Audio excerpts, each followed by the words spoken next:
बहुत समय पहले की बात है। एक गांव में मनोहर नाम का एक जुलाहा, कपड़े सिलने वाला, रहा करता था। उसकी कपड़े सिलने वाली मशीन के ज्यादातर उपकरण लकड़ी से बने हुए थे। एक दिन बहुत ज्यादा बारिश होती है, जिस कारण बारिश का पानी उसके घर में भर जाता है। घर में बारिश का पानी भर जाने के कारण उसकी मशीन पूरी तरह से खराब हो जाती है। मशीन खराब हो जाने के कारण मनोहर बहुत परेशान हो जाता है। वो दुखी होकर सोचने लगता है कि अगर जल्द ही उसने अपनी इस मशीन को ठीक नहीं किया तो वो कपड़े सिलने का काम नहीं कर पाएगा और उसके परिवार को भूखा रहना पड़ेगा। ये सोचकर मनोहर जंगल जाने का फैसला कर लेता है ताकि वो अपनी मशीन को ठीक करने के लिए अच्छी लकड़ी काट कर ला सके। फिर मनोहर इस विचार के साथ जंगल की ओर चल देता है।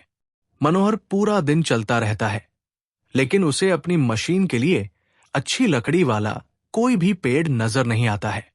फिर भी मनोहर हार नहीं मानता है और अच्छे पेड़ की तलाश में आगे बढ़ता रहता है। काफी देर चलने के बाद अचानक मनोहर की नजर एक पेड़ पर पड़ती है, जो काफी ऊंचा, मोटा और हरा भरा था।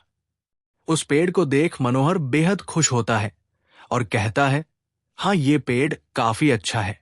इसकी लकड़ी से मैं अपनी मशीन को फिर से ठीक कर सकता हूं।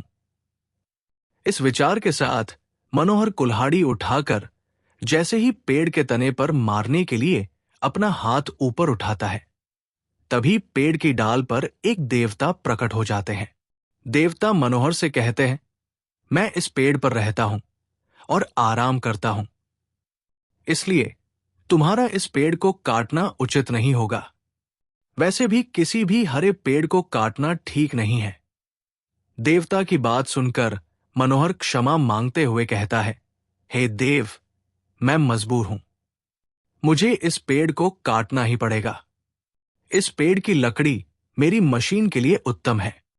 बहुत ढूंढने के बाद मुझे ये पेड़ मिला है। अगर मैं इस पेड़ को नहीं काटूंगा तो मेरी मशीन खराब रह जाएगी और मैं कपड़े सिलने का काम नहीं कर पाऊंगा। इस वजह से मैं और मेरा परिवार भूखों मर जाएगा। मनोहर की बात सुनकर देवता कहते हैं, मनोहर, मैं तुम्हारे जवाब से खुश हूं। तुम इस पेड़ को न काटो। इसके बदले तुम्हें जो वरदान चाहिए वो मांग सकते हो। मैं तुम्हारी इच्छा जरूर पूरी करूंगा।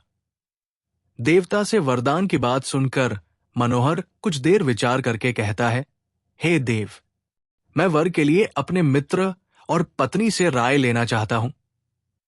इसलिए आप मुझे एक दिन का समय दीजिए। मनोहर के आग्रह को देवता मान लेते हैं और उसे एक दिन विचार करने के लिए दे देते हैं। एक दिन का समय लेकर मनोहर अपने घर की ओर चल देता है। रास्ते में उसे उसका मित्र नाई मिलता है। नाई से मिलकर मनोहर उसे देवता की वरदान वाली बात बताता है। उस पर नाई मनोहर को एक राज्य मांगने की सलाह देता है। नाई कहता है कि तुम देवता से वरदान में एक राज्य मांग लो। तुम उस राज्य के राजा बन जाना और मैं उस राज्य का मंत्री बन जाऊंगा। फिर हमें कोई कष्ट नहीं होगा और हम आराम से अपनी जिंदगी बिता पाएंगे।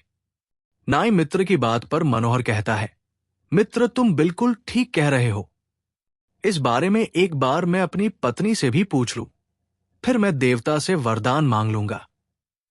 पत्नी से राय मांगने की बात पर नाई कहता है, मित्र, तुम्हारी पत्नी काफी घमंडी और मूर्ख है, इसलिए तुम्हें उससे राय नहीं लेनी चाहिए।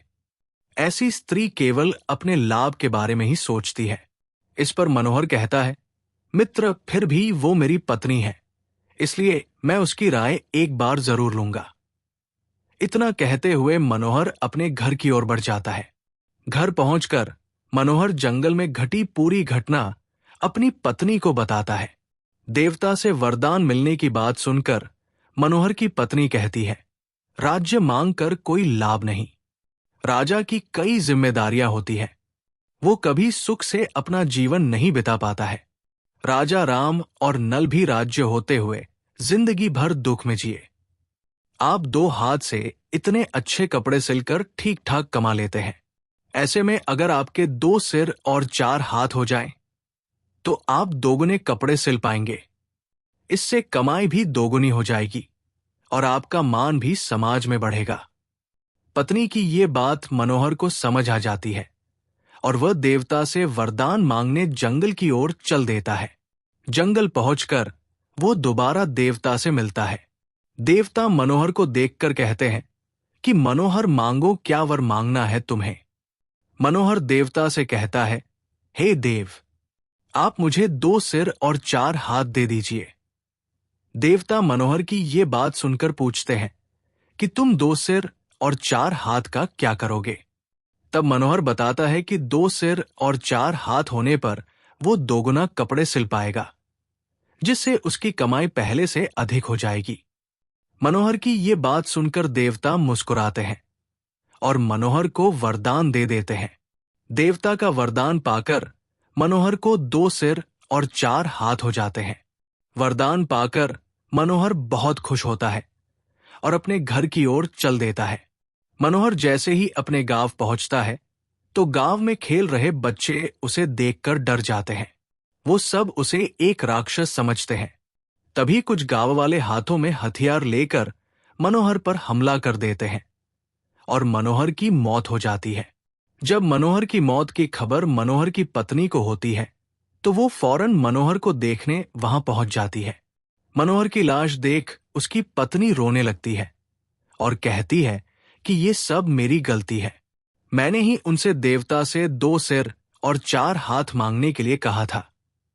अगर ऐसा न होता तो आज मनोहर को कोई राक्षस न समझता और वे जिंदा होते। कहानी से सीख।